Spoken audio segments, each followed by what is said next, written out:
over the years, we've talked about on Luster, we've written a lot about our differences, right? Of which there are many.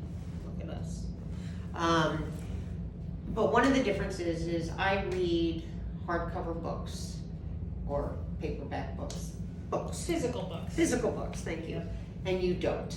I do not. I do read, but I read them in sub-electronic form. Right, and my library is my favorite room with books everywhere, and your very small bookshelf in your house, which your Has family. cookbooks. Right. And that's it. And that's probably too much for you too, but you put up with that. I put up with it. I do like cookbooks, actually, physical cookbooks. With pictures.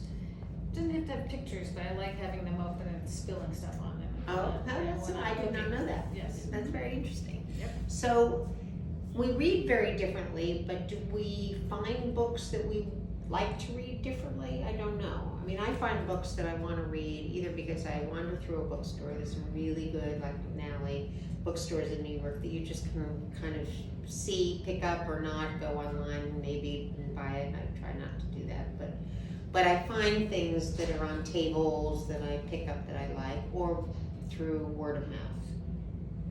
That's typically not through reviews so much, although I read the book reviews, but that's typically how I find books. How do you find books to read? I do that, and I do go to bookstores and wander around. I do love bookstores.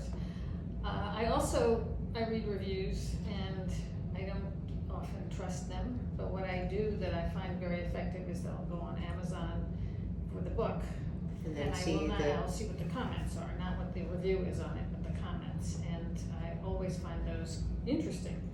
Not always correct, but often they will provide Like an Goodreads insight or that I something, found yeah. useful. Yes, exactly.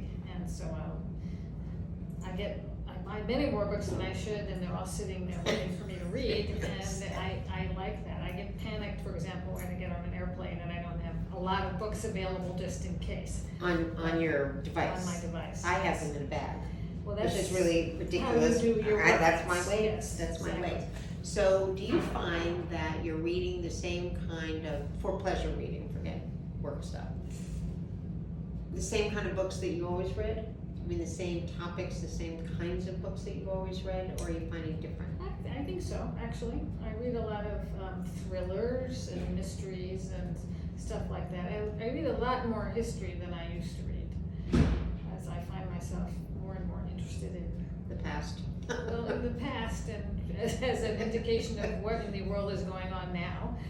And it's a bit comforting to find out that the past was a little more That- dysfunctional that than we've we survived remember. the past, Yeah. so it's okay. Right, And right.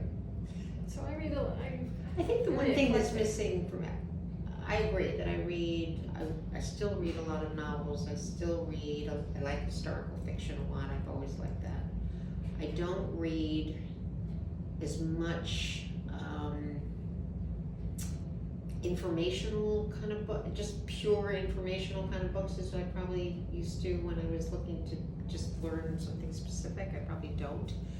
But I find that I'm going backwards to a lot of the 19th century novels that I pick up again to read, that because I haven't found a replacement, the Trollops and the really good, the Dickens, all those good storytellers are really good storytellers, and I haven't found a new replacement for that kind of storytelling of really rich characters that you remember forever. So that's different for me because I haven't found it yet.